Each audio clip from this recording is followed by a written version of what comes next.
Awards! Wake up, this is a rock show tonight!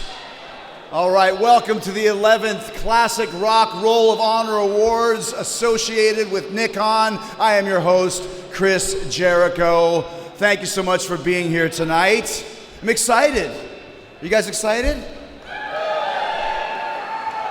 A lot of people in suits going, who in the fuck is this guy? Well, I'm going to tell you that. We're here to celebrate tonight, though, rock and roll, real rock and roll with guitars and basses and drums and messed up notes, the real stuff. Not processed vocals and loops, dance routines. This is rock and roll, not that. And look at the legendary rock stars sitting in this room tonight. Guys that have been, right? Guys that have been doing this for 40 years, 50 years. They didn't take pictures and tweet them of their gigs after the shows. They didn't give a shit about impressing Simon Cowell or trying to beg DJs to play their songs on the radio. They didn't ask Siri, how do you spell cashmere? I always thought it was spelled with a K. Thanks to Led Zeppelin, I failed spelling. Thanks, Jimmy. There was no Instagram back then. There's only grams of cocaine that disappeared in an instant, right? You guys know. So excited to be here tonight for the Classic Rock Awards. I even wrote some lyrics, wrote my own song. You guys want to hear it? Good, because I'm going to say them. Okay. Welcome to the Classic Rock Awards. How in the hell are all of you? This is the only place in the world where it's cool to debate the minutiae of Zeppelin 1 and Zeppelin 2. A magical night where rock is right and the metals shine to a glossy sheen. The only place where it's legal to put One Direction in Alice's guillotine. The maidens look hot, the harlots are actually clean. Jimmy's here in spirit, but the kings are really queen. I like that one too. Deacon Taylor is preaching, the mercury's rising, and there's only 1 month that matters, it's May. All the stars are here, except for Dave Grohl. Thank God, because that fucker can talk all damn day. My name is Chris Jericho. Who the hell is he, you may have said? Well, I'm the guy who's hosting this show, and I love Motorhead. I want to be as cool as Lemmy, legendary, sexy, and hot. Instead, I'm just the opposite, just a scarf-wearing twat.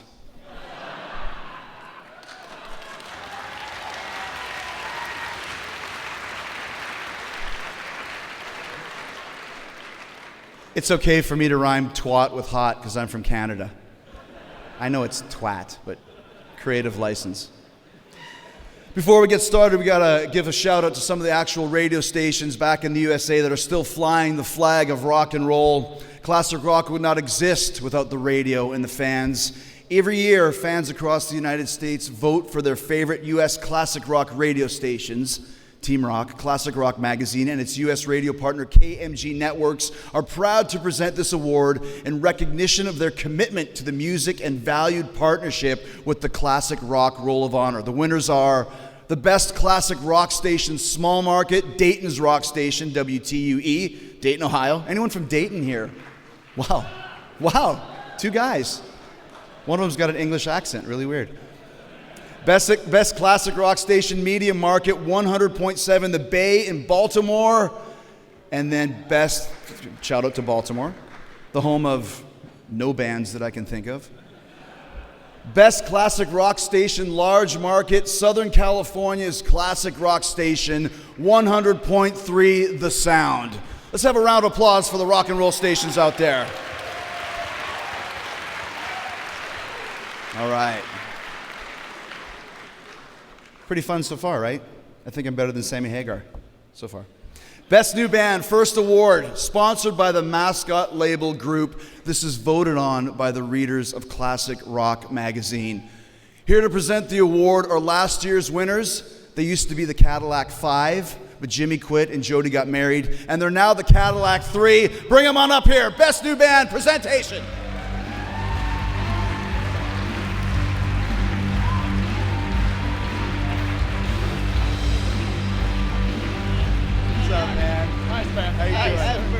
That's a good one. I had to look up you guys were from the States so you would get that. Pretty good. But first, before we get to the awards, we have to show the top 3 nominees of the Best New Band.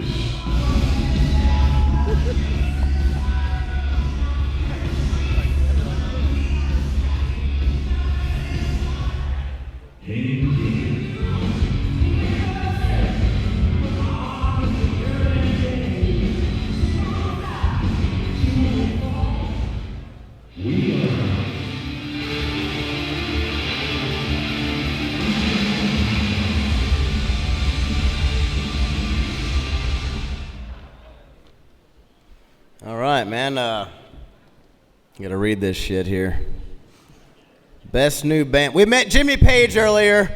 Sorry. Yeah. We're freaking out, sorry. Best new band, We Are Harlot. Yeah! All right, man. Perfect.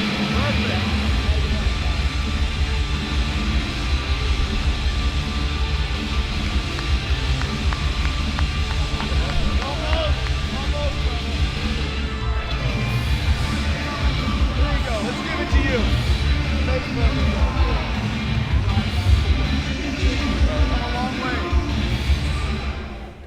Thank you. Yeah.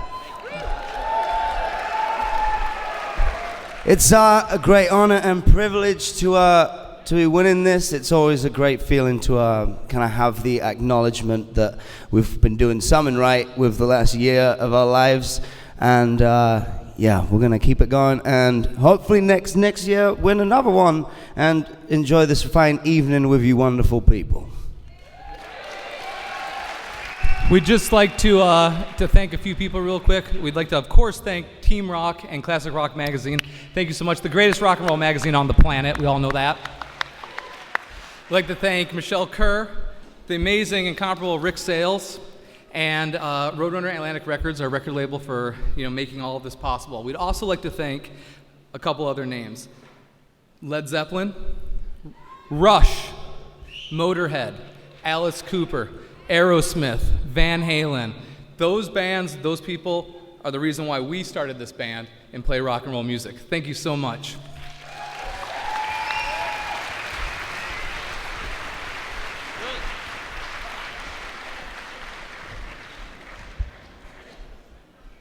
You forgot your drink, Danny.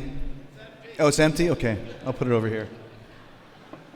I'm glad I didn't take a sip of it by accident. Hello, this is the Snop. And Jeff George. And Bruno Agra. And Brian Weaver. And very nice to see you. From We Are Harlot. The first award of the evening is the Best New Band Award. It goes to We Are Harlot. When we saw you earlier, Danny, on the red carpet, we speculated about what it might be like if you were to win this award. Yeah. Well, now it has come to pass. It has. And how do you feel? Great. We appear to be on something of a roll for these things right now. Hopefully they keep coming. It's a beautiful award as well.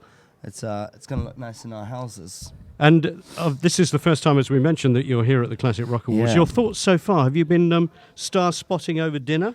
I mean, we have a lot of old friends here, so we get to see all them, and obviously being in the room in the presence of some of the biggest acts. I already tackled Jimmy Page, so I did it. I got the photo. I got the photo. Yeah? Yeah, he's Yes, amazing. it's one of the nicest, coolest dudes on the planet. Yeah, it's great to be around everyone. It's great to see some people that we've met before, and we saw Brian May earlier. We met him at Golden God Awards earlier in the year, and he came over and said, "Hey." So it's just amazing being in the presence of such huge honor, pivotal artists. You have been compared to artists like Guns N' Roses and Aerosmith. I wonder if you find that a sort of a compliment in some ways, but in other ways a kind of almost like an albatross around your neck. Yes and no. It's definitely always great to be compared to such enormous acts, and we get compared a lot to acts that we grew up listening to and that influence us. But I think more than anything, we really do kind of stand apart as our own sound and our own band and our own artists, and I think people do see that right away. And I think it's incredible, for us. When you hear that type of stuff, when you are compared to them, they have set the bar so high, those legendary bands, that's the reason why we work all day, every day to become a better band, you know? That makes us wake up and just work, and just wanting to be the best band we can be every day. The other thing is that you guys have a reputation for that, rock and roll lifestyle. Oh, we do stuff. party a little bit. Yeah. We've been known to have a drink or two. This I ward's going wondered- to look a bit dustier later. I wondered what plans you had for the rest of the evening. Oh, we're going to get weird. We have a table covered in alcohol, which hopefully will be all empty very soon. I heard that there was a rumor that there might be an after party, and I'm sure we will end up there. And then I'm sure an after party will end up at our hotel. And if I'm not mistaken, I think the BBC was paying for us to stay at the Four Seasons for a month of just straight partying. So we'd like to thank them for that. Yes, in the presidential suite. Yes, right here. yes, it was. Which We is don't call it that. We just call it the Harlot Suite now, but I guess that's what it used to be called. Really good to see you guys, and many congratulations on being so the much. best new band at the Classic you Rock so Awards much. 2015. Thank you. All the best to you. Such an honor. Thank you. Thank you very much. Thank you, brother.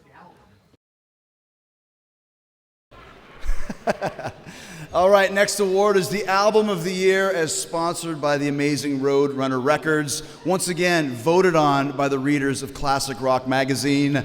Let's go to the 3 top nominees. Blackberry Smoke.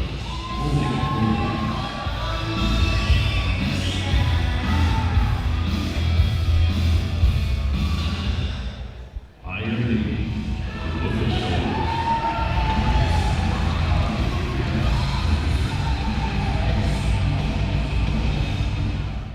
Robert Plant, Lullaby in the Secret Roar.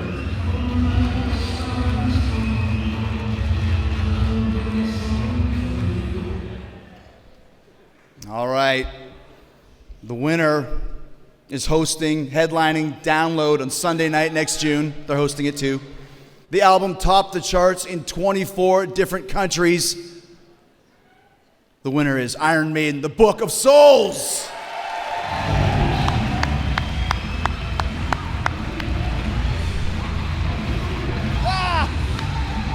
I was looking for you. How are you, man? Oh, okay. Fantastic. All right. Well, this is the first time I've had one of these, so it's absolutely brilliant. I'd love to accept it on behalf of the band. The most wonderful thing about this award, apart from having it from a terrific magazine, even though it said horrible things about us, we don't give a shit about that, because the main thing is that this award... Sorry. I was going to have my prepared speech is written on the back of this bottle of Trooper, but like most people here, I can't see fuck all either, so I'm too old, so can't read it. The most important thing about all of this is that it was voted for by the fans, who are the only people in this entire universe that actually matter and about whom we actually give a fuck.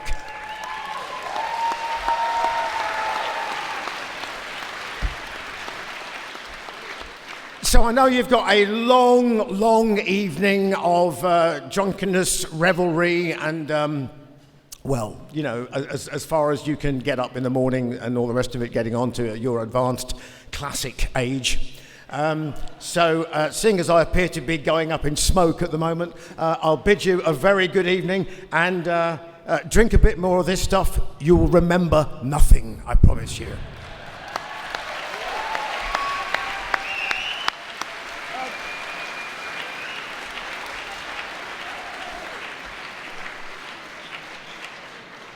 Bruce Dickinson is here. The album of the year, quite rightly, goes to Book of Souls. You said in your acceptance, the only people that matter are the fans who voted for this album.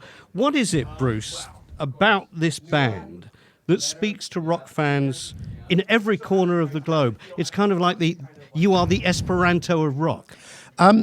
Yeah, well, kind of. I mean, Esperanto was knocking out the microphone. Don't hit our microphone.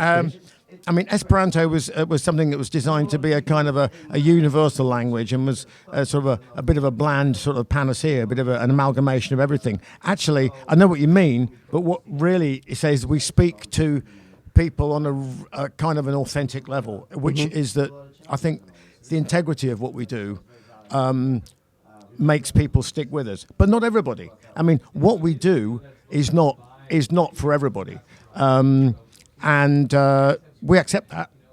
Yeah, no problem. We don't try to be for everybody. We do what we want to do, and we hope that our audience comes along for the ride. So far, it's worked. So far. I'm interested that this is your, 16th studio album, and it's received enormous critical acclaim, and now, quite rightly, crowned Album of the Year. It's very rare for a band who have been working as hard as you have, for as long as you have, to have made what many critics claim to be the best album of your career. It's kind of weird that. I mean, weird in a wonderful way. Yeah, well, it is weird in a wonderful way, but not nearly as weird as the next album, which I confidently predict will knock people's socks off as well. You know, I mean, we haven't even started making that. I mean, but I'm not even thinking about it yet, but I'm thinking about it because I can't wait to get started on it, you know. I'm interested in this because I know that you've had a very rough time in the last year with illness and stuff. Oh, yes. That illness and thank God your recovery from it, has that given you a different slant on life and work? It's brought a few more things into sharp focus. Like you know, whatever it is you can get on with it right away. I don't mean that in a sort of a doom-laden sort of scenario, but really, you know, time is precious and short, and if you can make a difference to lots of other people and creativity, you should crack on with it, you know. And do you think that your illness and the fact that, you know, it could have finished, do you think that has given the band, the group, this family, a new impetus, a new energy? Yeah, well, I mean, actually, I'm actually more. I'm more worried about some of the other guys on this tour. You know, we're doing 70 shows, you know, and in 5 months. I mean, people are looking at me going, hang on a minute, you had like 3 months of chemotherapy and, you know, 33 sessions of radiation and have to kill 13 people. Shouldn't you be taking it easy? I'm like, you know what? Nah, fuck that. Listen, it's wonderful that you've won Album of the Year. It's wonderful that you're going on the road with so many dates. It's wonderful to see you. Yeah. Bruce Dickinson. Thank you very much. Thank you very much indeed. Cheers, mate. Thank you. Bruce is leaving now. He has to catch a bus to go home. He doesn't fly a jumbo jet all the time, guys. Okay? Next award, Band of the Year, sponsored by Ear Music, another award voted on by the readers of Classic Rock. Once again, the 3 top nominees.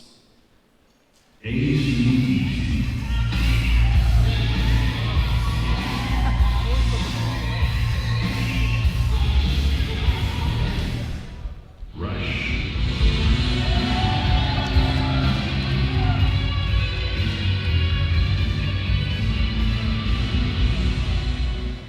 Foo Fighters.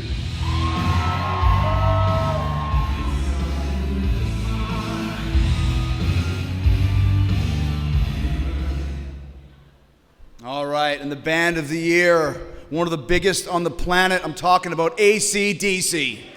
That's right.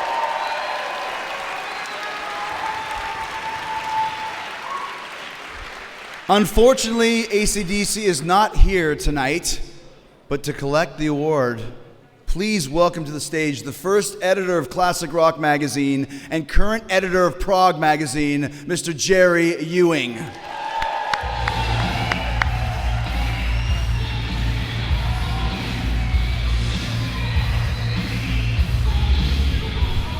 There you are, my friend. Congratulations. Cheers, man. Nice to meet you. How are you? All right. This year I was lucky enough to see my 50th AC/DC gig. I know I don't look old enough, but it was. And I have to tell you, it was amazing. And as good probably as the very first AC/DC show I ever saw. I was asked to write about that first AC/DC show a couple of weeks ago by TeamRock.com. It's quite an interesting story, and they've asked me to kind of relay it to you. I was 10. We'd just seen, me and my mates had seen AC/DC on the TV. We lived in Sydney at the time. And one of my mates hit upon the great idea of, well, we're always bunking out the bedroom windows after we've been sent to bed to go and get up to all sorts. Why don't we go and see AC/DC when they play in Sydney? Stupid, I know, but we did. We bunked out the windows, we bunked the train, we got down to Bondi Lifesavers Club. We were 10, we got there and we realised what a stupid thing we'd done. There were all these people a lot older, a lot bigger and a lot hairier than us. And we were like, oh dear, what are we going to do? Somehow, because Angus wore a school uniform, the guys who were manning the back gate door took pity on us and thought it was funny that a bunch of school kids had turned up to see AC/DC, and they actually let us in. It was quite unbelievable. It was the most amazing thing I've ever seen in my life, and is pretty much the reason that I'm stood before you now. Afterwards, we were euphoric until we got back to the North Sydney station that we'd set out from, and all our parents were there with the police. And you really don't want to know the arse whooping that I took off my dad. It's the most trouble I've ever been in with my parents when I was sober. So quite frankly, AC/DC, I think you owe me this. AC/DC, everyone, let there be rock.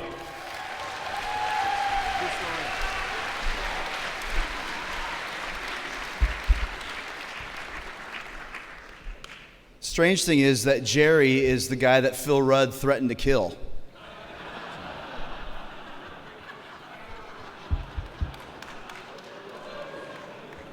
Too soon?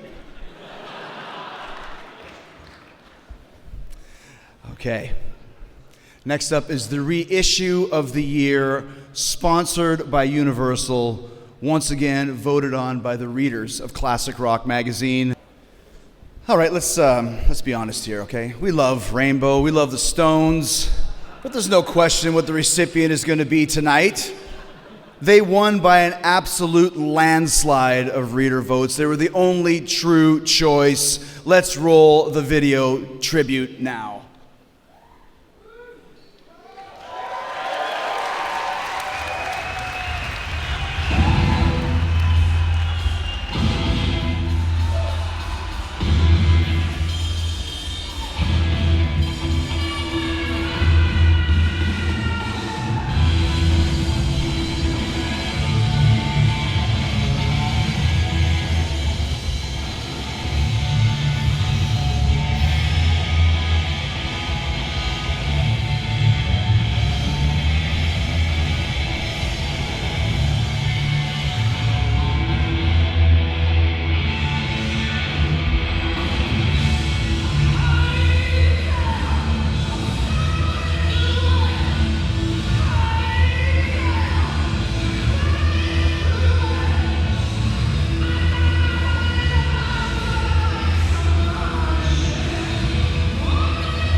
You read it there. The reissue of the year award goes to Led Zeppelin, and the man who made it all happen is here tonight, Mr. Jimmy Page.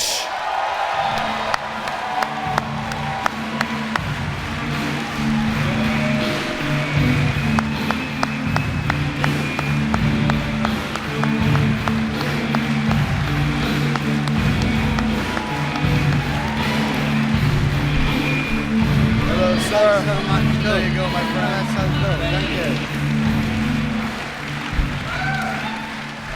Well, thank you. Thank you so very, very much to Classic Rock and all the readers. I must say, it's, on behalf of the band, I'm taking the award, and I've got to say, you saw how long it took to do this, but it was just so worth it to put out a document, a studio document, which actually, it doubles the amount of songs that were already out there. So I think if I'd have gone to the band and said, listen, I've got a great idea for a project, it's going to double up the amount of studio material that's already out there. They might not have been so keen, but in actual fact, that's what it did.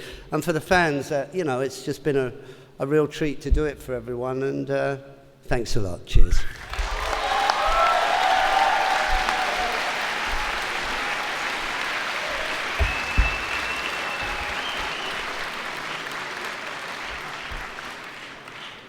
I was just standing next to Jimmy Page.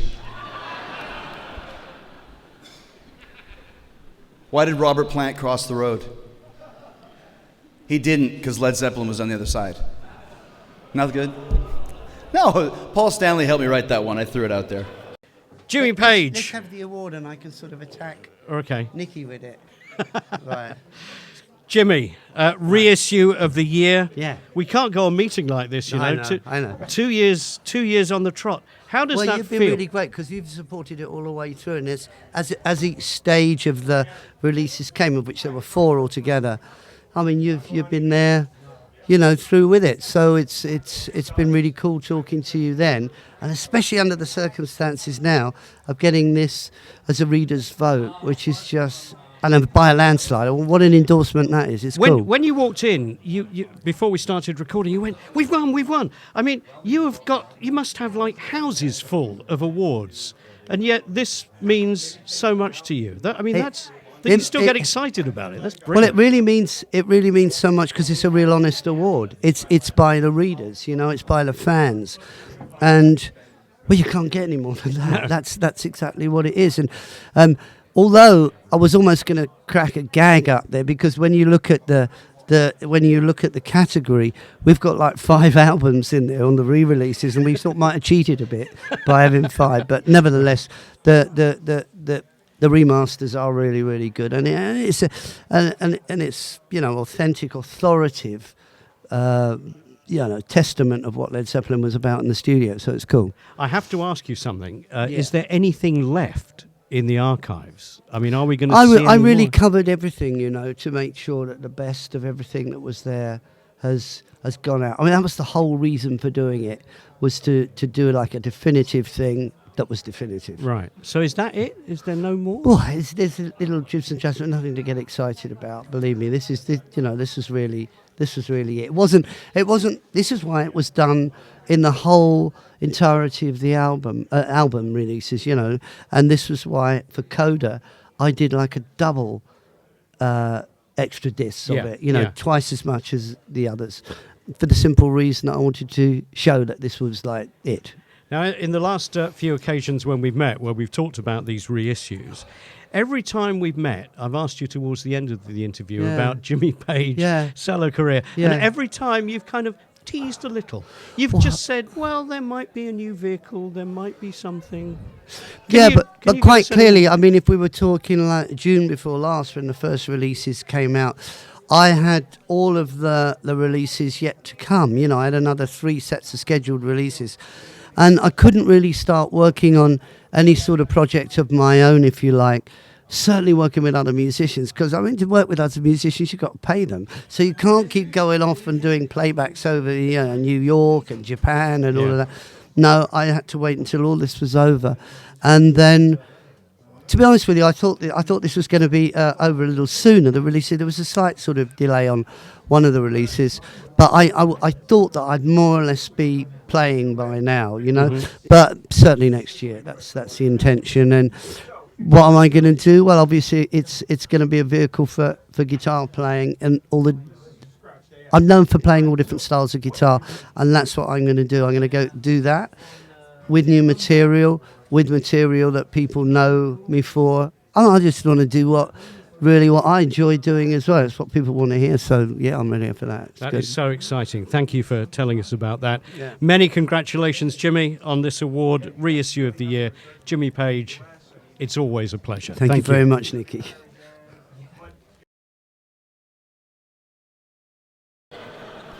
All right, let's go to the film of the year, voted on by the readers.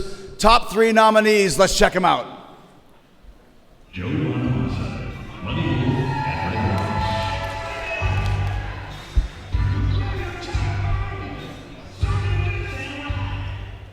Rush, R40.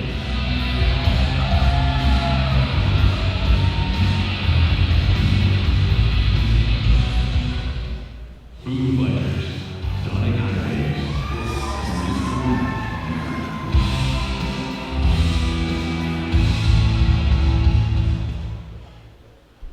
Okay, and the film of the year, Foo Fighters' Sonic Highways.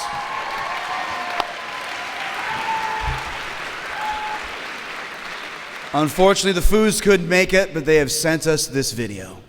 Classic Rock, thank you very much for this award. It really means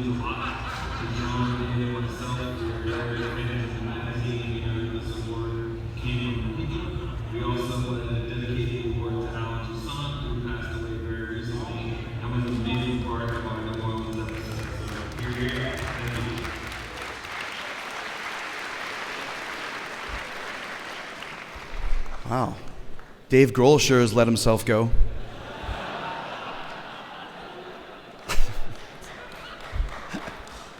Thanks, Rod. Seriously, let's give a hand to Mr. Alan Toussaint, great musician, just passed away recently.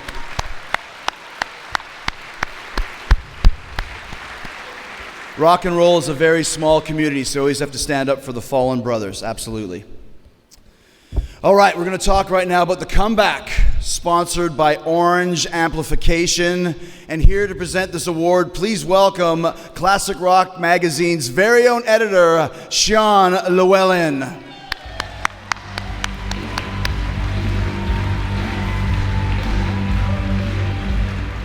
How do you actually pronounce your last name? I know you're from Wales. Llewellyn. Llewellyn. Well, Is that right, Phil? Llewellyn? Llewellyn. Okay, sorry. Whatever. Canadian. It's, well, I'll forgive him. I'll forgive you.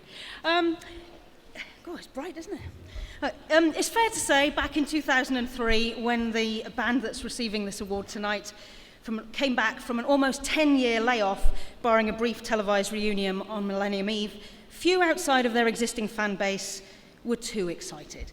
It had been 17 years since the Swedish band took on Bon Jovi in their Hairspray rock stakes, achieving a global hit with, yes, you've got it, The Final Countdown.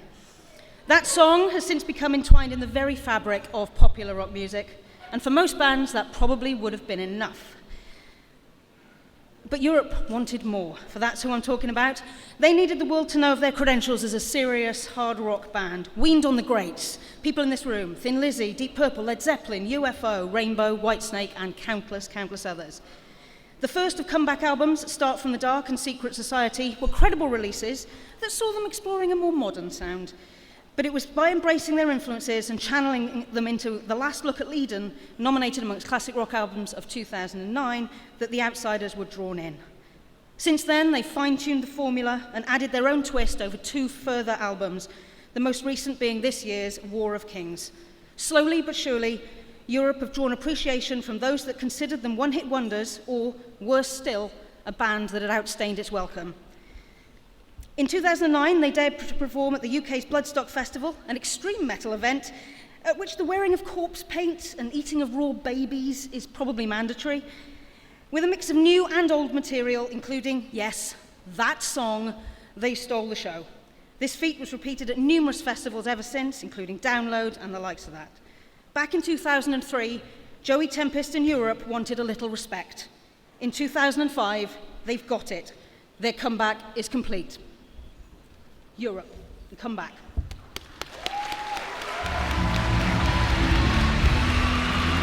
Don't forget to give that to somebody. Oh, that's the Foo Fighters.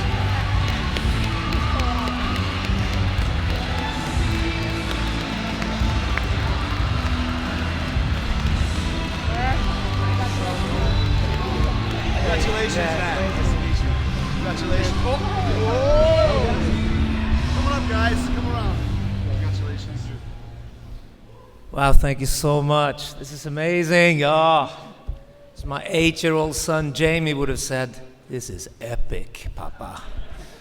Man, this is incredible. Coming all the way from Upplands Väsby to here. What do you think, guys?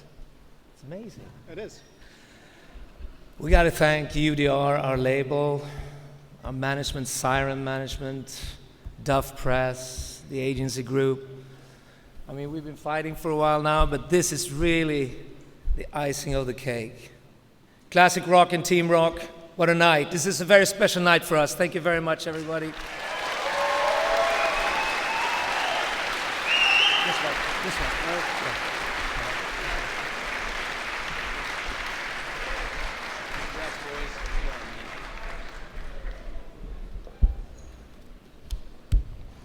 All right.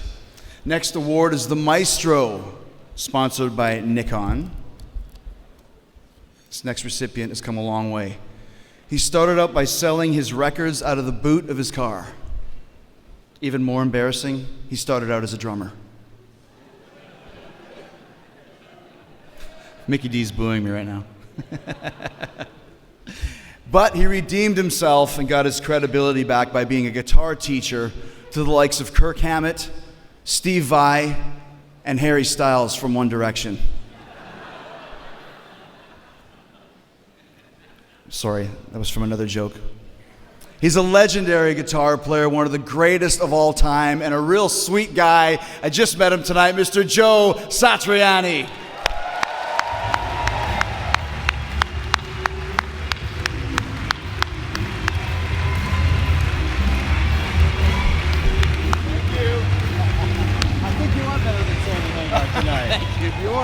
That's something at least. Woo! How's everybody doing tonight? Yeah! Wow. You know, he's right about that. I did start out as a drummer. You didn't mention that I really sucked. I was, it was about 50 years ago. And, but while I was busy sucking, I know it doesn't sound right, but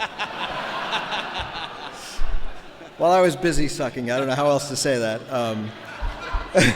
I was becoming a Hendrix fan, and the music of Jimi Hendrix just did something to me, to my soul. And when he passed away, I thought, I need to become a guitar player, not to try to replace him. I knew I could never do that, but to try to get the passion, or to keep the passion of the music inside of me as long as I could. And I just kept going with this kind of a blind faith that it would work out somehow down the line. And it's given me this incredible journey. I often have to say to family members, I know it's not a real job, but it's a lot of fun. It's probably the most fun you could ever have on two legs, playing electric guitar in front of thousands of fans around the world. And they've gifted this great career to me, and I'm so thankful for that. And for this award. This is amazing. Thank you so much to the fans and everybody here tonight. Thank you. Yeah, thank you. Woo, woo, you did it. Yes. That's me. That says slow down. Yeah. Thank you. And I'm going that way. You go this way. There was a note on Joe's award that said, slow down. I don't know if that's for me or for you, Joe. No more shredding. Play the blues, apparently. Joe's hands are huge. Seriously. You know what that means? Big hands, big gloves. Alrighty then. It's the end of the evening for us. We've just had this conveyor belt. Oh, people. wow. And it's very nice to see so you. So now it's the end of the evening. You can have your way with me. It doesn't matter anymore. I'm going to have my way with you, Mr. Satriani.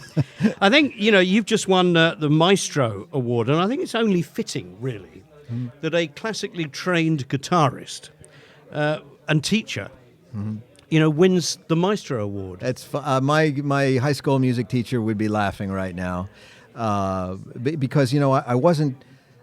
I learned classical theory from a high school music teacher in a public school where I should have been just getting in trouble. But this guy was a brilliant teacher, and I was just a Black Sabbath long-haired kid wearing motorcycle boots. That's all I did was play Zeppelin and Black Sabbath and Hendrix. But he sat me down and he said, hold on a second, let me teach you what's the relationship of notes. Let me play you some Beethoven. Let me show you how it all relates to what you're doing. And so I can't play classical guitar. It was never trained. I was always a rocker and a blues player, but my brain was trained by this high school music teacher. So I learned figured bass, how to write symphonies and cantatas and theme and variations and all that. But I was sort of given the task to turn it into rock guitar. And that's what makes your sound so unique. I don't know, but maybe. I mean, music teachers say that you have to, no matter how good you are, you have to practice every day. Joe Satriani, do you practice every day? Well, I used to. My family reminds me often that I was just crazy about practicing every day, making sure I could play everything today that I could play yesterday, even better. And I think that I finally had to give that up once I started recording and going on the road, touring the show, because the shows are so demanding, because I'm doing all of the melodies and the solos back to back, song after song after song. And when you're at home practicing, you don't have that same amount of energy and adrenaline that you're dealing with and you're receiving from the audience. And so you can't replicate that. But once you hit the road and you put on a rock show, it feels like 12 hours of practice. So actually, talking of live stuff, I mean, next year you're going on the road with Surfing to Shockwave, which is your kind of retrospective tour. I bet you can't wait to get back on the road, right? Yeah, I mean, today I don't want to get back on the road because I just finished 48 shows last night at Hammersmith. But I know that in about 3 weeks I'm going to be itching to play again. But it's good to take breaks to work on other projects. Mm-hmm. And we'll start up at the end of February. We'll go for another 2 months in North America, and then we've got Asia and South America. We've got the summer festivals in Europe to do, and then we'll do Australia and New Zealand. Wow. So does that mean with all of that stuff that you're doing solo style, that Chicken Foot is in deep freeze? No, I'm going to, that's a good, I like that, Chicken Foot and deep freeze. Yeah, Do you know I worked at Chicken Delight when I was a teenager? And that's exactly, my job was taking the frozen chickens out and pulling them apart. But enough about that. But I'm glad you noticed that. It's some weird irony that now I'm in Chicken Foot and I used to work for Chicken Delight. But I'm still, twisting Sammy's arm, telling him we got to do a full-length album. Right now we have one song that's almost done, and I think I've written enough to get everybody excited about finishing it, but I have to get back there and physically accost them. Well, you accost, and we look forward very much to seeing you on the road next year. Thank Joe you. Satriani, congratulations on your award. Thank the you very Classic much. Rock Awards 2015. Thank you. Thank you. Bye-bye. Everybody having fun still so far? Yes? All right. We'll continue on now, shall we? The Tommy Vance Inspiration Award. Yeah. Talk about inspiration when you're in a rock and roll band. There's only one guy that inspired pretty much all of us. I'm talking about Lemmy. There he is.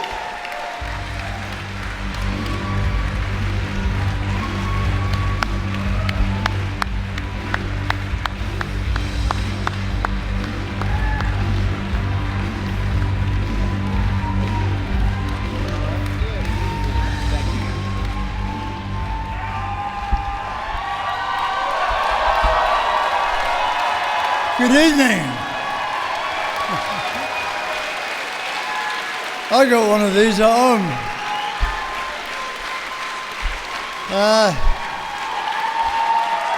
All right, calm down now. Don't rustle something. I had the extreme honour of working for Jimi Hendrix for about 8 months back in '67. And I tell you, it stopped me wanting to be a guitar player. Because, you knew. There's an anecdote about Jeff Beck walking out of a pub where Jimmy was playing and Clapton walking in. And Clapton said, "What's he like, Jeff?" And Jeff said, "We're in a lot of trouble." So, anyway, this wonderful award, it's the best looking award in the world, isn't it? This is, this goes to Janie Hendrix.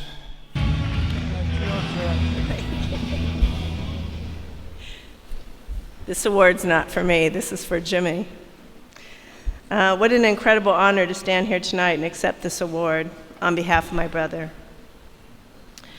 I'd like to thank Classic Rock for recognizing Jimmy along with all the other iconic rock legends that are being celebrated here tonight.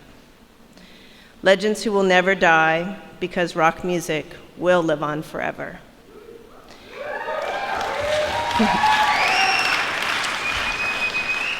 I think Jimmy somehow must have known that because he wrote a little song called "I Don't Live Today." Then he asked the question, "But will I live tomorrow?" Well, tonight, Classic Rock and everyone here has answered that question with a resounding yes. Jimmy lives on yesterday, today, and tomorrow. And thank you for keeping his music alive. And thank you for this amazing moment. God bless. Next up is the classic album sponsored by Eagle Rock. Eagle Rock, big family over here. The Eagle Rock family, ladies and gentlemen. Johnny Eagle Rock, Dave Eagle Rock. So before I announce the actual album that wins, I'm going to tell you a little story. It's called How Alice Cooper Ruined My First Date. You didn't even know this. So February 1987, Alice Cooper's coming to Winnipeg, Canada when I grew up. Winnipeg, anyone? Oh, Winnipegger. So I had this girl that I wanted to take out on a date. I don't remember her name. We'll call her Mary Jane Rottencrotch for now. So I said to Mary Jane, hey, I'm going to take you to a concert. And she's like, oh, great, who's it going to be? Duran Duran? Or is it going to be, Bangles? Is that a band? I said, no, Alice Cooper. And she's like, okay. And she's like, what do I wear? I said, yeah, just wear whatever. First date. So she's wearing this really nice jacket. In Winnipeg, the jackets at the time were called Sun Ice. They were ski jackets because it's really cold. And they cost a lot of money. And so she showed up, designer jeans, hair all poofed out and done like the girls wore it in the 80s, which I miss a lot. And she had her Sun Ice jacket. It was red with black piping down the side of it. And I was like, right. And I had stayed up all night waiting for Alice Cooper tickets outside the Winnipeg Arena, and I got 4th row floor, all right? So I'd never seen an Alice Cooper concert before, and obviously she thought it was Alice Cooper's. It's Alice Cooper. She didn't even know what Alice Cooper was. So we go to the show. 4th row on the floor, and the band starts, and it's rocking, and Alice is great. And then as the show continues on, she's got her nice Sun Ice jacket on. He cuts the head off, I think it was a nurse in my mind's eye, and then suddenly the gout of blood shoots all over the 4th row, dousing me in my leather jacket and dousing Mary Jane's Sun Ice jacket that she spent so much money to get. She started crying. She ran out of the concert. I didn't see her again until school the next week. She never talked to me again, so thank you, Mr. Cooper, for screwing up my first date.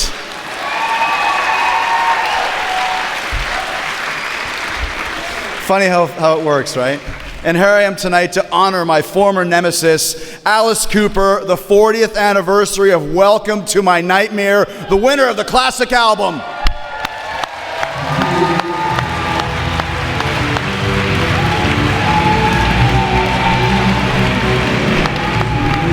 I'm so sorry. I've never told you that before.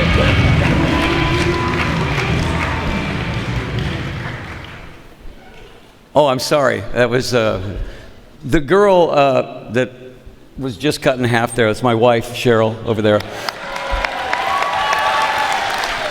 It just so happens that that album came out 40 years ago, and we've been married 40 years. Cheryl played she played the ballerina, she played the snake, she played the spider, she played all the parts nobody's wanted, and now she plays my sick nurse in the show, which is perfect. Great to be here tonight. By the way, don't mess with Jericho, he's a wrestler, all right? And he could tear anybody up in here pretty bad, except maybe, Motorhead. Thanks again for this. This is great. I can't believe it's 40 years. I was just talking to Jimmy Page over there a little while ago, and I was remembering that the very first time that I'd ever seen Led Zeppelin was at the Whiskey A Go-Go. And we finally got a gig at the Whiskey. We were like kids from Phoenix. We came over there. We looked up at the thing, and it said, Alice Cooper and Led Zeppelin. And I went, wow, who's Led Zeppelin? They walked in, and I went, that guy was in the Yardbirds, Jimmy Page, and I said, we're opening for you guys every night. I mean, they were Led Zeppelin of old, and it was just killer. It was, if you can imagine Led Zeppelin at 19, 20 years old, it was monster in a little club like that. So it was a great experience working with Zepp. Thank you again tonight. We'll be at the O2 with Blackberry Smoke and Rick Wakeman next summer, so come on down and see the show and try not to get blood on you.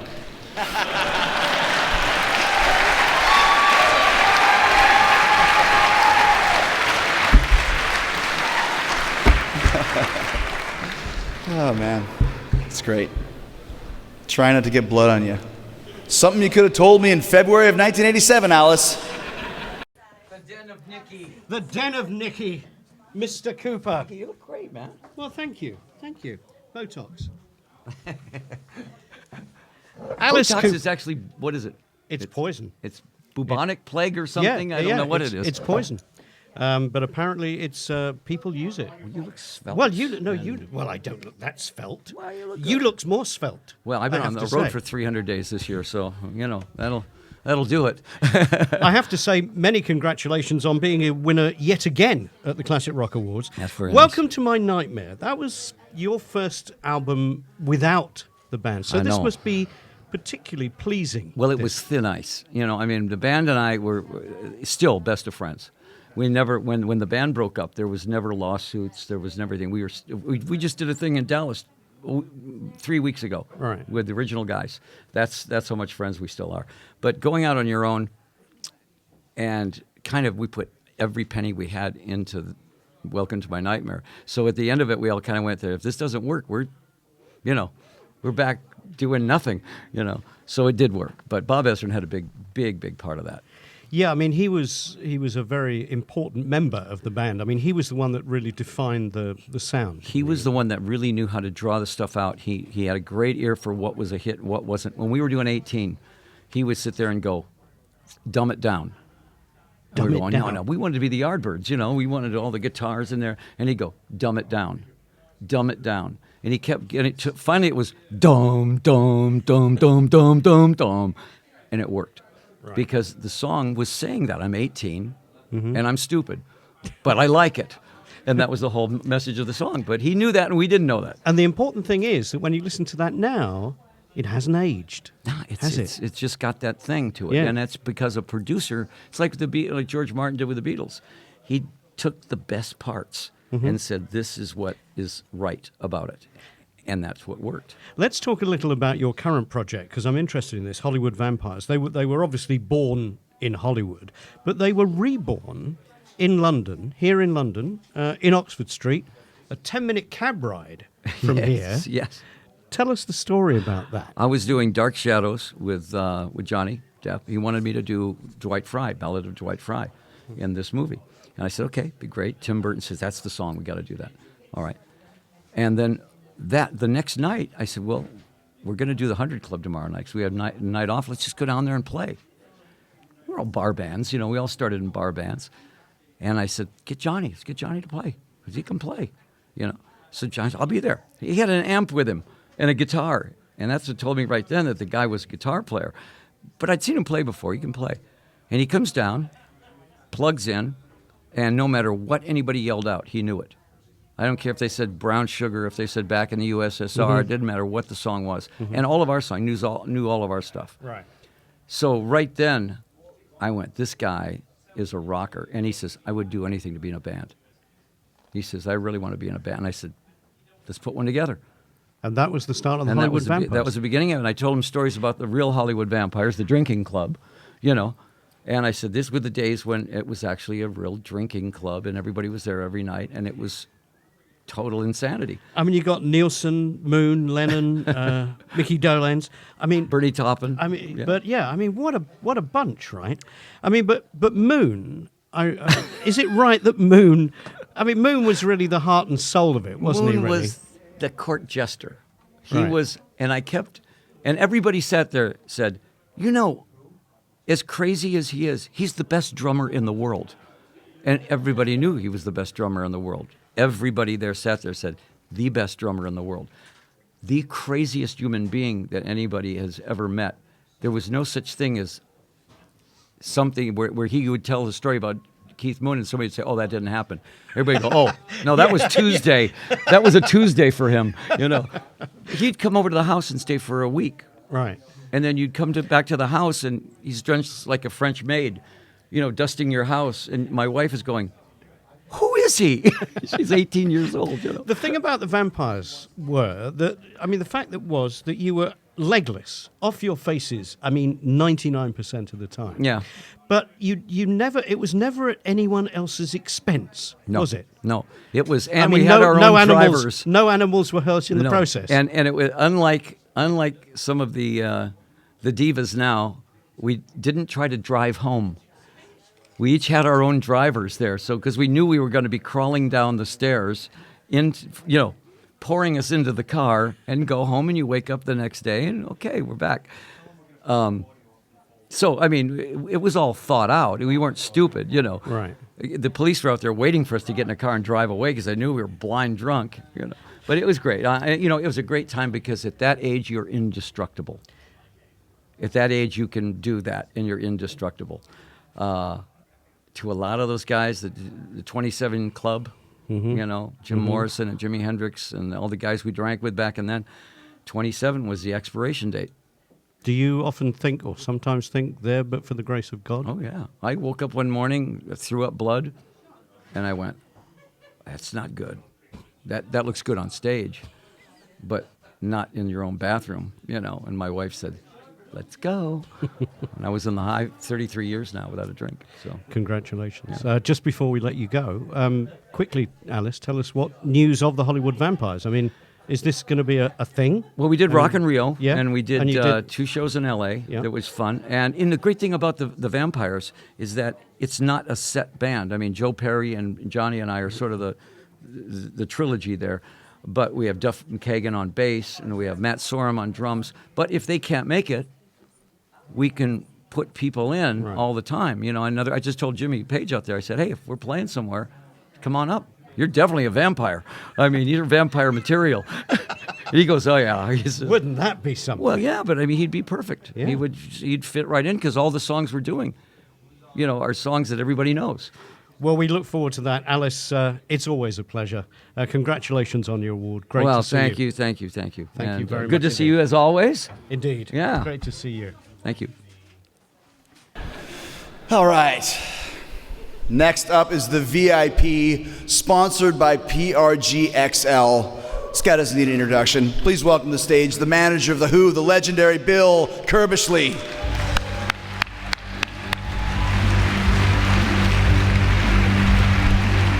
sir. Nice to meet you. Good? Yes, very good. Good evening. It's been a very interesting evening tonight because there's a guy here who started in the business with me, Peter Rudge, in 1970, and both of us learned tonight we're not the oldest people in this room, which is really good news. I want to talk about a guy tonight who's an agent, and much of the time, agents don't get very much credit for what they do. And when I first started in the business with Pete Rudge, we didn't have an agent. He went off to America. I stayed here in Europe.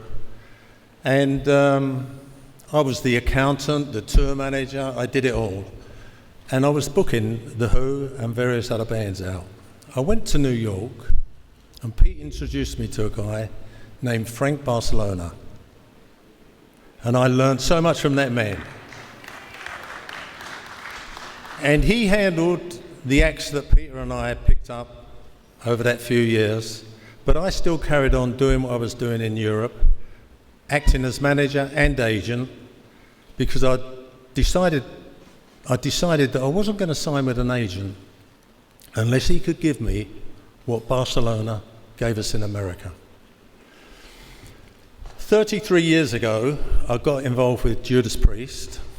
Fantastic band, we're still together today. And I then found a guy who I felt could give me what Barcelona gave us in America. I signed Judas Priest with him. I then did Jimmy Page and Robert Plant with him. And then I gave him The Who. I'm still with him today. He's done a fantastic job for us. And all of my bands know that they owe him so much. I'm talking about Rob McSween at ITB.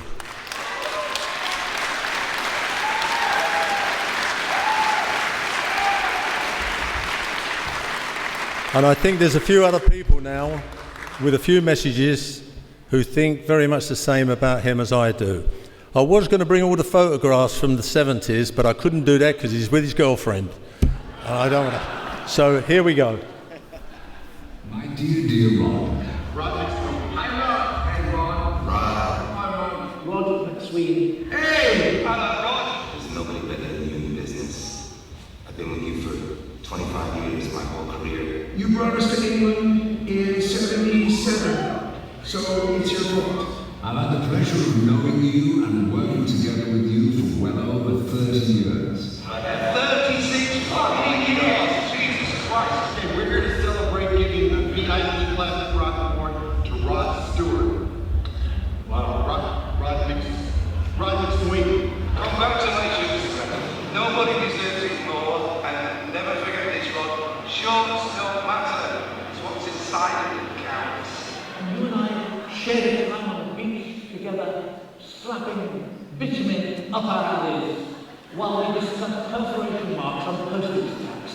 It's about time, after all these years, you got what you deserve. You are the Asian extraordinaire. You've been with us since the beginning. Classic rock, rock is clean. What a marriage made in heaven. Congratulations. Congratulations from all of us for the Classic Rock VIP Award. Congratulations to Classic Rock have finally realized what a major influence you are to older people in the business. And thank you for looking after me.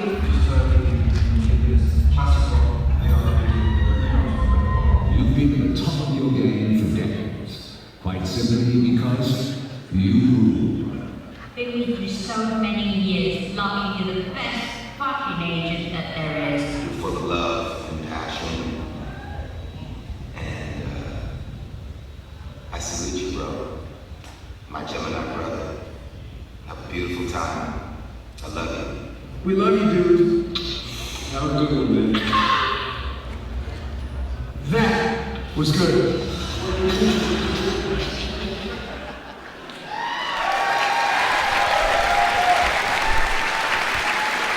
So come on, Rod, come up here and get this award.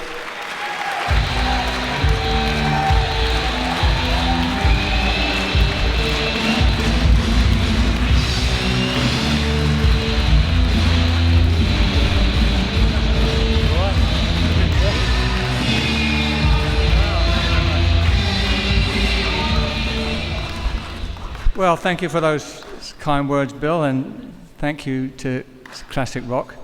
This award means a lot to me, and I'm very proud to receive it.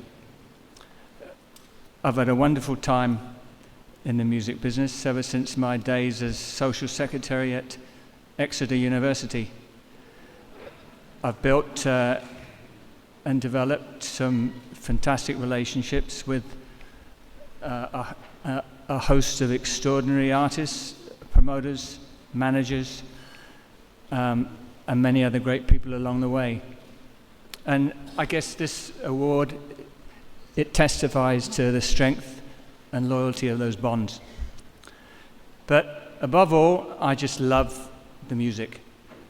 It continues to keep me energized, and I look forward to many more years of exciting rock and roll. Thank you very much. Rod!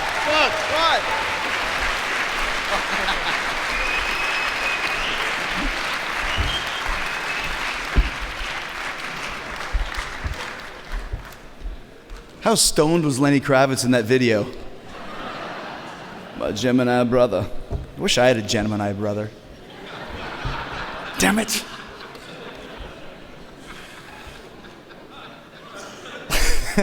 He loves it. All right, next up is The Showman, sponsored by the Giants of Rock in Butlins. When I think of Giants, I think of Butlins. Yes, Butlins. Holiday camps. Is holiday? I want to go on holiday in Butlins. It'd be great. Killer. Just got this in. There's some news here. A 15-ton lump of putrid fat and toilet waste has been dislodged from the London sewers, and he's here tonight. Mr. Phil Jupitus.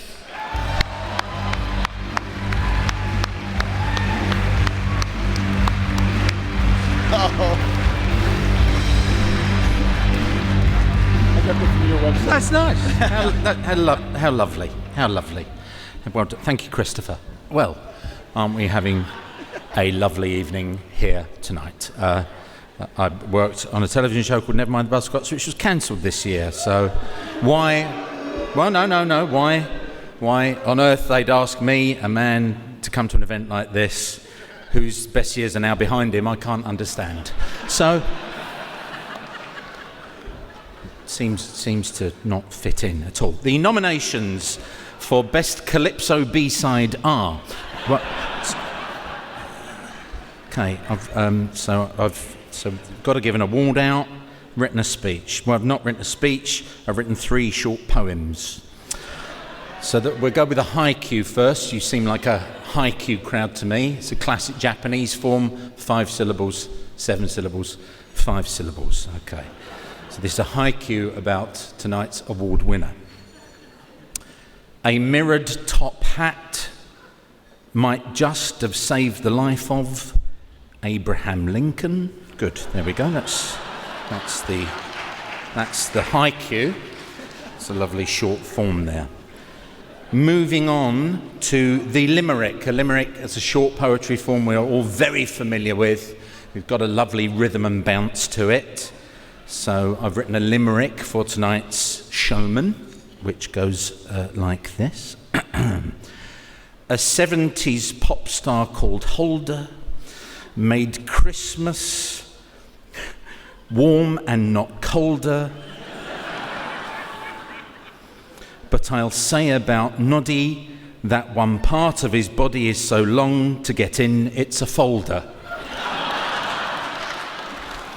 Okay, that's the limerick. That's the limerick. A second and very popular poetry form there. And finally, we close with a more obscure, the Clerihew, a short form of poetry developed by E.C. Bentley, the poet in the 1920s. The Clerihew has rules. It is an AABB rhyme scheme, and it has to be biographical, and it has to have the name of the person whom it's about. Okay, so let's try the Clerihew. All of tonight's material written on the C2C line between Leon C and Fenchurch Street Station. So you know it's quality.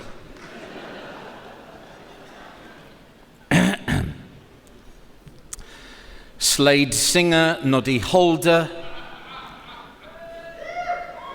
with dignity grows older. Platform boots now on shoe trees and not investigated by U-Tree.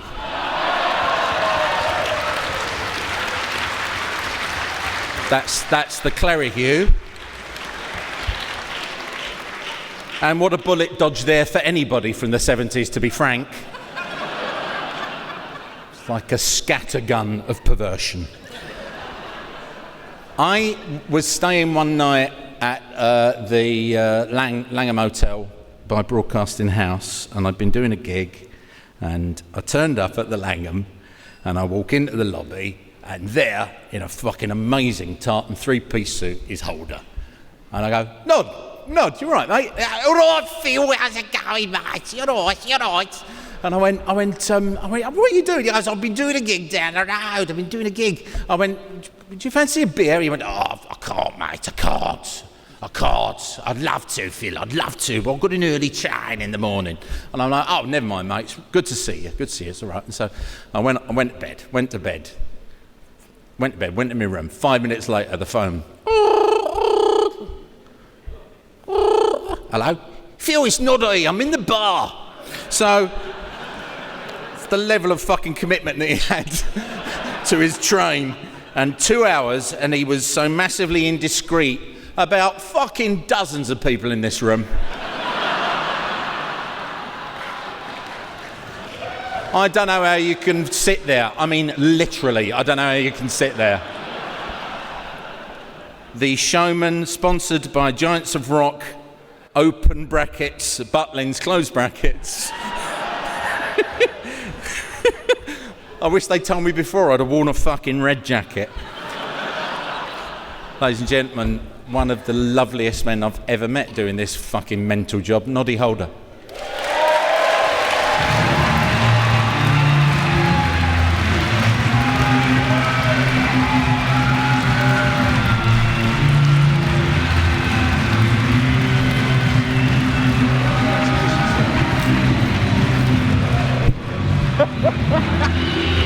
You can have them. Bastard. I'll be a Gemini, brother. I'm Gemini, all right. Thank you, sir. Thanks, Classic Rock, for this award.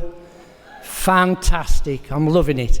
When my manager phoned me up and said, you're getting the Showman Award, I thought he said the Show-Off Award. I thought, well, that'll be all right, you know. I've always been a show-off. And I started in bands way back in the early 60s. I've been professional musician for over 50 years now. And the Midlands was a great place to grow up playing music. Lots of bands around. And I don't know whether Jimmy knows this, but Robert Plant's first band was a band called Listen. And when my band at the time wasn't working, I used to drive his band around and set up the gear for them because they hadn't got a van, in my dad's window cleaning van. So Robert actually learnt to shag birds in the back of my dad's window cleaning van amongst the ladders and the buckets swaying about. That's where he became a rock god. Thanks for this award anyway. Thank you very much. Much appreciated. Keep on rocking!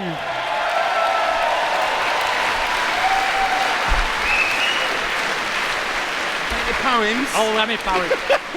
Gotta take me poems. Ladies and gentlemen, welcome back to your host, Chris now, who will continue wrestling with the material. Just quickly tell us what you had for breakfast this morning, Phil. Oh, yeah, hi. Phil Jubler, shakshuka, which is a Middle Eastern dish, which is vegetables with an egg poached in it. And Noddy? I didn't have anything for breakfast. Nothing? No, in fact, I got on the train to come down here and I had a bowl of carrot soup with a hot baguette. You wouldn't really call it breakfast. There's Virgin Trains for you. They're spreading their wings now. Carrot soup, don't you just love it? Yeah. It's the Classic Rock Magazine show. We are backstage at the Classic Rock Awards 2015 with the showman of the year, Sir Nodwald of Holdershire, as I believe another presenter calls you on a regular. Mark Radcliffe calls me Sir Nodwald of Holdershire, yes. How does it feel, Noddy, to be... That's a good song title. Indeed. I'll write that down. How does it feel to be a genuine national treasure? Well, usually you're a national treasure when you're nearly dead, aren't you? I hope I'm not at that stage yet. But I do, I don't mind it. I don't mind being called a national treasure. I quite like that. I mean, I think it means you've been around a long time and still breathing. Oh, I think it means more than that. And the award was presented by Phil Jupitus, who's here. It's very good to see you. Would you say that he is a genuine... Well, this is it, you see, yes. I think that it's something that people feel emotionally. And I think that the country, the nation, has an emotional connection with Noddy. And we always have had. We've grown up with him. He's like the cool navy. He's like bananas and custard, but without the banana. he's sometimes not the custard. He's just one of those figures, isn't he? We get it. That's one of the best compliments I could have. Yeah. Especially from Noddy Holder, like Phil. bananas and custard. But I know what he's getting at, and I love that. I love people thinking of me like that. But there was something about Slade. There was Noddy something was about never Slade bananas, that people really loved Slade. I think we put a smile on people's faces. Yeah, that's why. Because you didn't take yourselves too seriously. No, we weren't taking ourselves too serious, and maybe the critics didn't think we like us particularly, but the public liked us a lot. And even now, you look back on the stuff we did, the music we wrote and recorded, and I think we've crossed over that barrier now. I think the image used to outshine the music a lot of the time, but I think that's on the turning now. I think it's going the other way around now. What was it like being in that room tonight, full of all those great people, and seeing all those old faces that you probably haven't seen in a while? I haven't seen a lot of them in a while, but most of them I do know and have worked with over the years. Yes, so it's basically up there. It's a bit like if you walked onto Easter Island and it was indoors.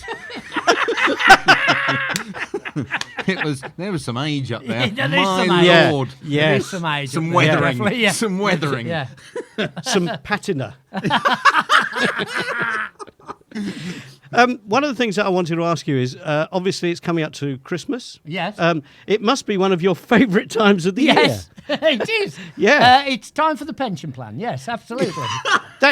Is it true? And I want to ask you this. Is it true that what you get, the royalties that you get from that, you live comfortably for the rest of the year? That, for you, Santa gives you a very good present that lasts a year. Oh, he does give me a good present every year. Yeah. Yes, he does. Yes. Yes. Yes, it was a good day's work. Let's put it like that.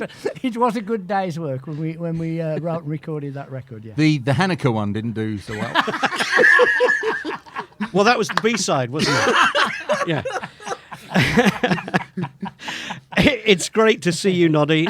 We go back a very long way. I remember you were one of the first people I ever interviewed when I was working at Radio 1. I remember. And it was, I think, 1970 something or other. Yes, no, 1968, actually, I think it was. Yeah, I was 18. And I walked into the dressing room at Top of the Pops, and there you were. There we were. In all our glory. And that's the end of that story. But for now, Phil Jupitus and Noddy Holder, thank you very much Nicky. indeed. Thank you very much. Keep on rocking! Next up, we have the Outstanding Contribution Award, which is sponsored by Chord Electronics. I love Chord Electronics, especially when they give me free chords. All right. Please welcome to the stage a man who has drummed with legend after legend after legend, from John Lennon to David Bowie to Pink Floyd to Sly and the Family Stone. You know this man's got the funk if he's jamming with Sly. I'm talking about Andy Newmark.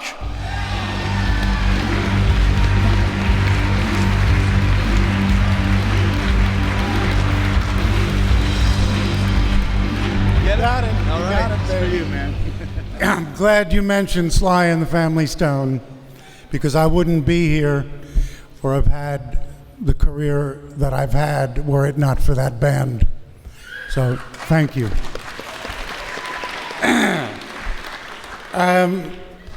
40 years ago this year, 1975, I got a phone call.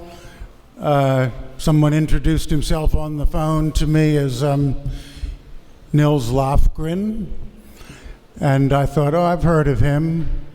I'd heard about that album, Cry Tough.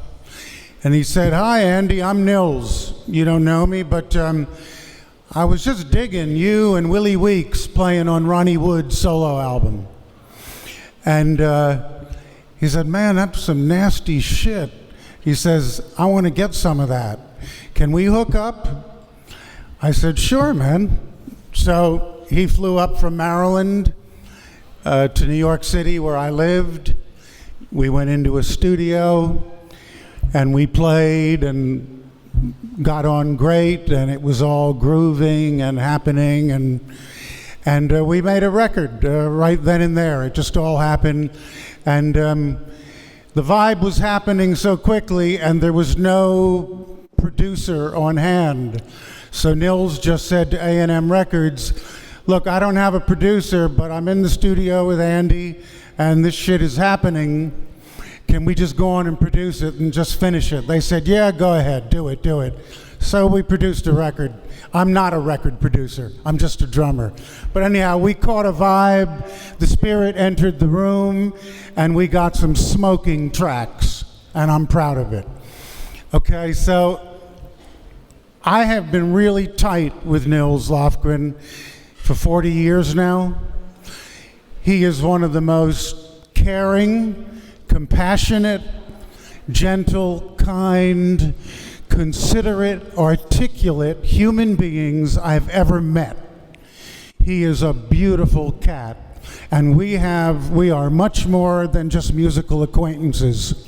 We have a close, meaningful friendship that's gone on for 40 years. We are in constant communication, whether by email, telephone, or whatever. Sometimes I'm on the road with him, not often lately.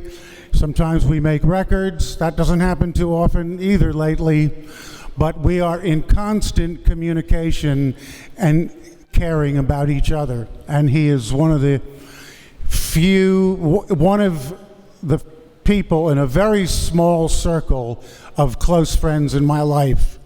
So, as a musician, he is a monster. That's a term we used to use in New York about cats who can play and own their instrument and take ownership of every note they play, who have taste restraint, chops, and even more importantly, he can play in time. Okay? Nils is still putting out. I saw him in concert last week. He was playing his ass off. He's getting better and better and better. He is a motherfucker. He is the shit. He is the real fucking deal. Okay? Nils, I love you, and it's my honor to present the Outstanding Contribution Award to you, my friend.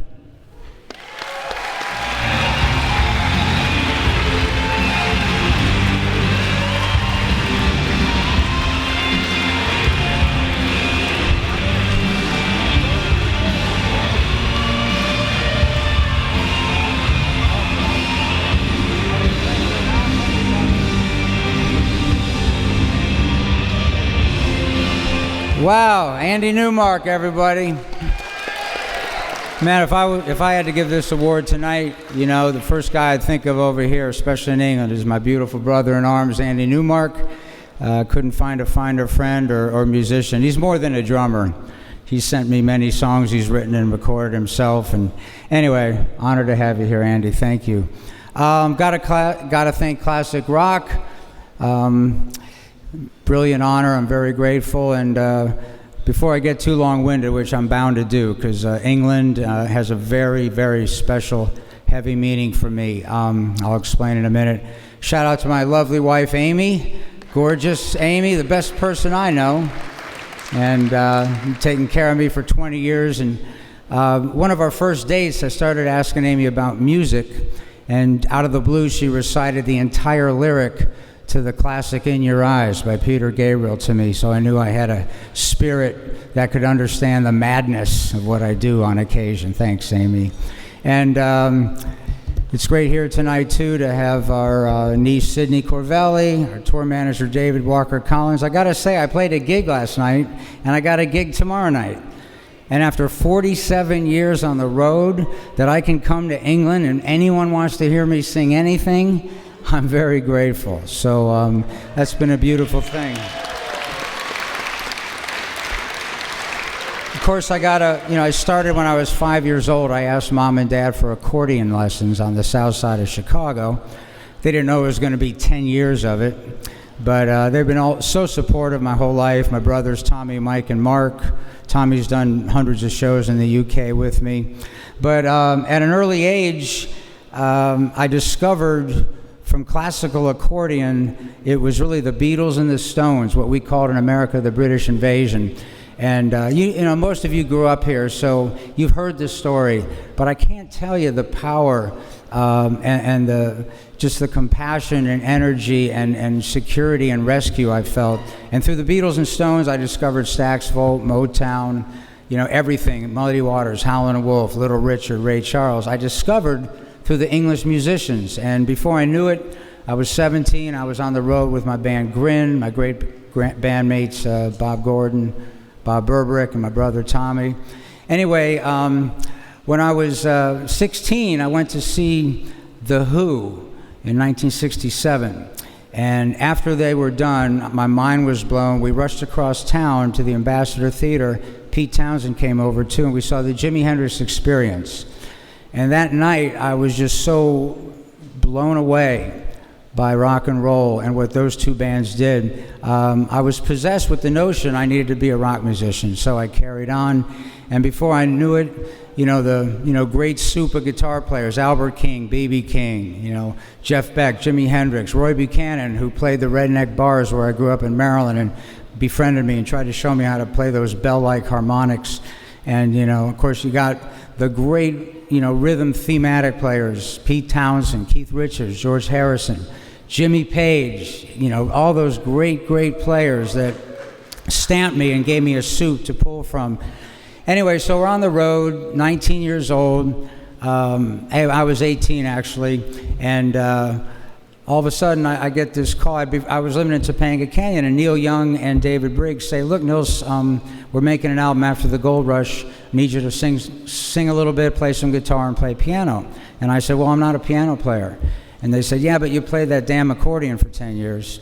and we think you can figure it out. So they had more faith in me than I did. I decided I'd shut up and say yes, and that led to many beautiful. I always remember going to work when I was 18 on After the Gold Rush, thinking, hey, it's nice not to be the boss. It's nice not to be the leader every friggin' day.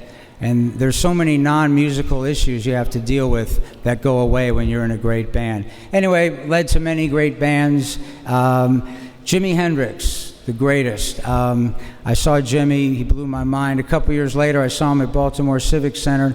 I snuck backstage, which I did a lot, and asked for advice. He was walking down the hall, and he was all alone. He looked pretty down. By the way, Janie, I love your brother. He's the main reason I'm here tonight doing what I'm doing. God bless you and your family. And yes. Anyway, so Jimmy's walking there, and I sneak out from behind the door. We're all alone in this hallway. Say, hi, Jimmy, how you doing? And he said, I'm kind of under the weather. My manager's got me playing 64 shows in 66 days. And at that moment, I was just a teenage kid, and I looked at Jimmy, and I'm like, well, man, take care of yourself, have a good show. And he just sauntered down the hall, and I thought, man, I guess maybe you have to look out for agents and managers a little bit. And I'm glad that there's a lot of good ones in the room tonight, but man, that guy was amazing and meant so much to me. Fast forward, my 19th birthday, we get a call from Frank Barcelona, the fabulous American agent. My band Grin opens 3 shows for the Jimi Hendrix Experience in California. On my 19th birthday, I got to open for Jimmy. Of course, you get the all-area pass. So I go back to the Winnebago, and I knock on Jimmy's door, and he answers. And I go, Jimmy, I'm Mr. Hendrix. I'm in a band called Grin. We're your opening act. I want to shake your hand. I got to look him in the eye and thank him from the bottom of my heart for everything. And, off to the races. Years later, just being in other bands and getting to do different things. When you're a band leader, you sing everything, you play the solos.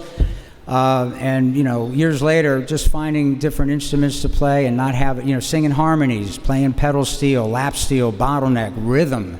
It just was something I embraced. In '85 on the Born USA tour, I joined the band and we were playing in England. I met Ringo Starr. Became friends. In '89, he called and said, hey, I'm putting a band together, my favorite people, want you to be in it. And this was the reason I picked up a guitar, was the Beatles and the Stones and people like Hendrix and the British Invasion. So I said, great, when do we start? I was in Cloud 9, and I laughed. I was going to say goodbye, and he laughed at me and said, well, don't you want to know who's in the band? And I was like, well, Ringo, you're in the band, right? He said, yep. I said, well, that's good enough for me. He said, well, let me tell you anyway. You got Dr. John, Billy Preston, you and Joe Walsh, Rick Danko, Levon Helm, Jim Keltner, and Clarence Clemens, your buddy on sax. So, I've been so blessed to have such a great long journey, playing with so many bands, all the roadies, all the, production people. Shout out to my son Dylan, who's back in Tempe, Arizona, and Maria looking after our dogs. But, music has been like the sacred weapon for billions of people, and I know everyone in this room. It continues to save me. Just like 50 years ago, you listen to Wilson Pickett, 6345789, or, Jumpin' Jack Flash by the Stones. It does the same thing. It works the same magic. And I couldn't be more grateful to be here.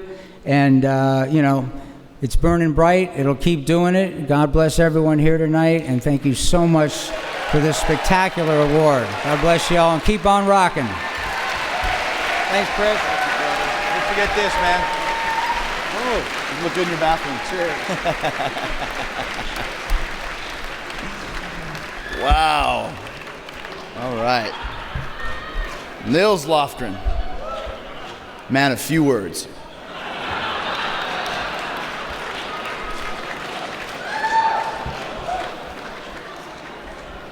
Much respect. We've reached the final award of the night. Cheers. Okay, now you can really start drinking. But this to me is the most important one because I love this fucking band almost more than any other band. It's the Living Legend Award, sponsored by Clive Sutton. I want to bring back to the stage a man who has made an entire legendary career without singing a single note, much like Britney Spears. I'm talking about Joe Satriani.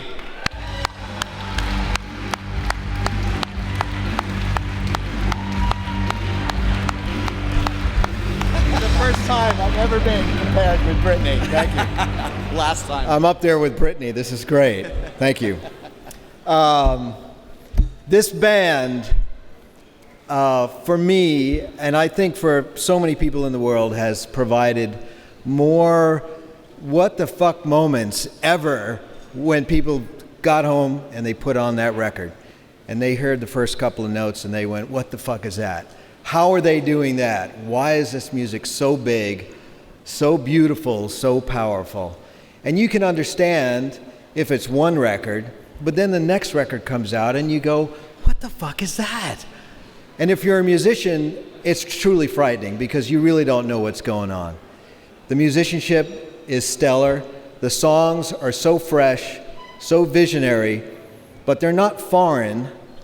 They're making you laugh, they're making you cry, they're making you feel so much. They promise they will rock you, and that's exactly what they do over and over again, record after record. I'm talking about Queen, you know that. Let's hear it. Yeah.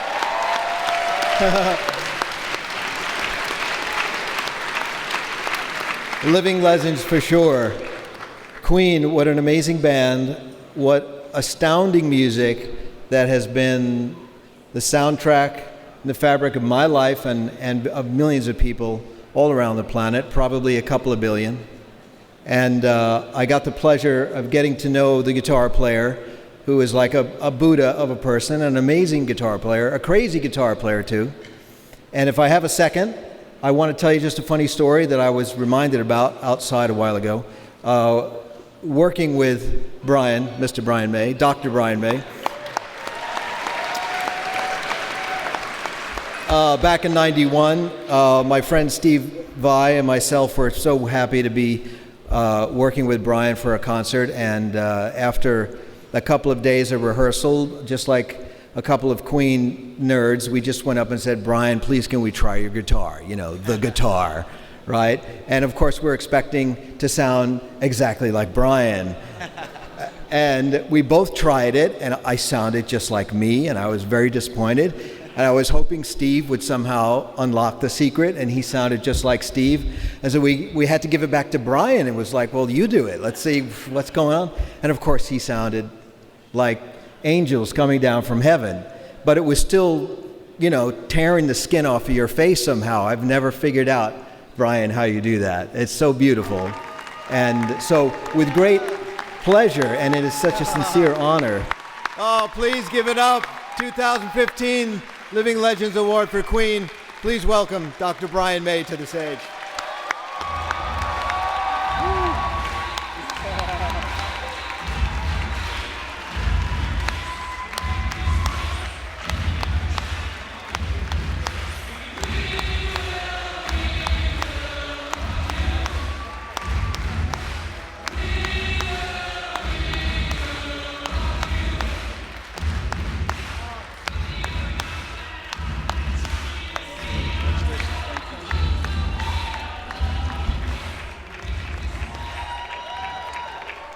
Thank you so much.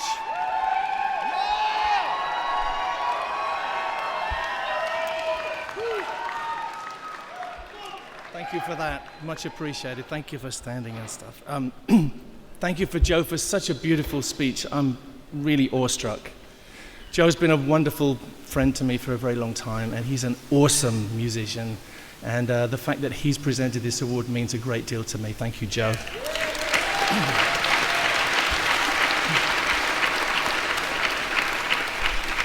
Living legend. I kind of feel like the important part is living sometimes. I just feel so grateful to be living and to be in such a wonderful community. I love coming to Classic Rock. I try to come every year. It gives me a chance to see my mates once a year, all of whom are awesome. And I got to say, you know, we are fans too. I'm not going to tell you quite as much as Nils Lofgren told you, but because I can't. Bless you, Neil. All I'm going to say is, you know, we are fans, and we are here because of the likes of Jimmy Page, the wonderful Jimmy Page. Because of the likes of the awesome, forever awesome Jimi Hendrix. Thank you for that clip. My God, it stopped my heart. It just stopped my heart to see him. And The Who, Pete Townsend, The Who for us, Roger and Freddie and I used to go and see The Who, and that was, for us, it was it, and still is, I want to say congratulations to all the people who won tonight, because you're all awesome, and you're all inspiring, and I want to say thank you to the people who voted for us. Classic Rock have been incredibly kind to us over the years. In fact, I'm getting worried because we have so many of these things that there ain't going to be any more they can give us next year. So I'll be happy to just come here and maybe give some to other people in the future, because this means a great deal. It really does. Thank you. I want to say a thank you to most of the Queen team who are here tonight. You know who you are, the Queen team who help us through everything. You guys are just great. Thank you for so many years. Special thank you to my manager, Jim Beach, about whom I don't know where we would be. We might possibly have been famous, but we wouldn't have made any money without Mr. Jim Beach. I have to tell you, there's a line, we're working on the Freddie film. People keep asking me about this. We are working on it, and it's coming on really well. We have a new script writer. And one of the lines is the film is, it's going to be immortal. The line, and I have to say it, is, "Fuck you, Jim Beach." So I'm going to try really hard to have it taken out. But maybe it was true. I don't know. You never know if films are true or not, right? I'm going to say thank you to someone else, and that's Adam Lambert, because somehow, you know what? We didn't look for a singer. We really didn't. I think Roger and I both thought, it's over or whatever. And then we found Paul for a while. We toured with Paul Rodgers, again, from nowhere. But then suddenly, out of the blue, comes this GFG, as I call him, the gift from God. And it's Adam Lambert with this stupendous voice and this stupendous presence, and in no way a copy of Freddie, but he can do that stuff. And it's been amazing. Because of Adam, we will be able to play, some of you probably already know this, we will be playing the Isle of Wight Festival this year, next year. Very happy about that. I just want to say very clearly, I'm accepting this beautiful thing on behalf of John. I don't see John very much these days, but his spirit is very much still with the band. On behalf of the incredible and irreplaceable Freddie, who would love to be here, I know, but I don't see him much these days. And Roger, my dear friend, we love each other and hate each other, but somehow we make magic together, and we will see you at the Isle of Wight, hopefully, making some magic. Thank you so much.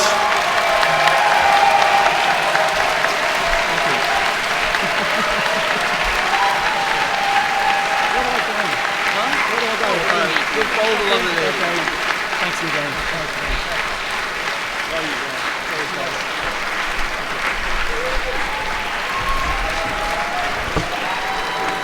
Ladies and gentlemen, Brian May and Queen! It's so good to see you. It's always good to see you. Yeah, we see each other in the most glamorous of places. Yes, and it's always at this time of year, Brian. It is, isn't it? Yeah. So you must have not just a mantelpiece full of awards. You must have homes full of awards, Brian. We've been blessed, I have to Indeed, say. but how significant is that award that you're holding now, Living Legend, in the grand scheme of things? Well, I've got to tell you, it felt more emotional tonight than I thought. Of course, it always means a lot that people remember you even and hold you in respect and give you love. But when I got up there and everybody stood up and Joe said those amazing things about what we'd done, I felt very choked, actually. You probably saw, and the things that I was going to say didn't come out very easily. It means a lot. It really does. We could be someplace in obscurity and it could all have been a dream, but here we are still active, and I think that's the most incredible thing. Adam's given us that, really. The fact that we can actually go out there and tour at the highest level with Adam is amazing. We did Rock in Rio 30 years after the first time we ever did it with Freddie. We did Buenos Aires this time, and here we go doing the Isle of Wight Festival, which is a big thing in our history, for other artists. Absolutely. You think of the Isle of Wight and you think of Jimi Hendrix and Free and Yes. Bob Dylan Yes. and The Who and it's all our heroes. the last time I saw you on stage was last New Year's Eve when you played the BBC One, and you played in the New Year. That was which was fantastic. Well, was. The thing that I wanted to say was that afterwards, I spoke to a lot of people about it, and I think people who may have been ambivalent towards Adam's charms were converted that night. Yeah, that's right. Did it feel like that to you? There was a real kind of connection. Yeah, it happens every time we play with Adam, I must say. You can see in people's faces, they're thinking, we come here, but he's not Freddie, and is this going to be okay, and that sort of stuff. After about 2.5 songs, they love him, and they are eating out of his hands, and they're weeping, a lot of them. They just love him to death. I mean, Adam inspires so much connection and love, and he is an enormous performer. He's an incredible performer, in my opinion. He's one of the greats. He's another Elvis. Is Adam Lambert. So yeah, it happens. The New Year concert that we did, people probably don't realise how can I put this? How terrifying that is. 1975, as boys, we did live Christmas Eve on the BBC, and that was an enormous kind of stress. But you're a boy, we were young boys, you kind of don't take it in, you think, oh yeah, we'll do this, I think we're more aware of the stress now. So to do that live on New Year's Eve with a singer that we hadn't worked with a huge amount, it has to be said, it was an amazing kind of rush of adrenaline and nerves and fear and joy. And we also had to time it exactly so it would fit around the Big Ben chimes and everything and the Old Lang Syne. So it was an enormous amount of pressure, but somehow you thrive. It brings stuff out, and I think Adam was stupendous that night, and it worked. It was really good fun. Do you have any surprises in store for the Isle of Wight? Well, I don't know. It's a bit early days yet. We'll get together and we'll rehearse informally first, and then we'll do production rehearsals. It'll be a new set because we dismantled all the stuff that we used in South America. So we'll see, we'll start putting it together and see what we can do. The great thing about Adam is he can do anything. You can chuck anything at him, off a Queen album, and he'll go, oh, okay, yeah, I'll have a go at that. And does his youth and enthusiasm and all of that stuff that he brings to the table, does that affect you and Roger? I mean, it must give you two a sense of urgency and energy. It really has, yeah. How does it change you as a player? I might be too old to change Nicky as a player, but I think it gives us the energy to get up there and give it hell, and we went back and did some stuff off the first album, a second album, whatever, first 3 albums, which are the high energy things, and we did Stone Cold Crazy, and who could take that on? There's not many people who could take that on as a singer. And we ended up kind of speeding it up every night just because we could, just to see how far we could, because it's kind of a challenge. You think, we did this 30, 40 years ago or whatever. Can we still do it? Yeah, fuck, yes, we can. We can do it better than we did in those days. So it became a kind of crusade. Then we settled. We said, okay, we've done this, and Stone Cold Crazy then settled down to a sensible tempo. But it's great fun. The energy is there. There's a night in Japan where we were doing I Was Born to Love You, and we take a lot of risks because we'd never played that before live, and for Adam it's new, and he got so into it, he jumped into the audience in the guitar solo, and it's on film on YouTube, and I just think, wow, that was something to take on, and for it to assume that kind of life force was amazing. So last year we were in Los Angeles this time of the year at the Classic Rock Awards. This year, obviously, here in Camden Town. Next year, they say it's going to be in Tokyo. We're all going to Japan. Do you think we could make it in Tokyo next year? I think it's a date. Let's go. It's a date. I'm on it. Dr. Brian May, thank you so much. Thank you, Nicky. Thank you, as ever. Bless you. Thank you. All right, that's it. We're done. You guys can go get pissed now. Thank you very much from the 11th Classic Rock Roll of Honor. We'll see you all next year in Tokyo. Thank you.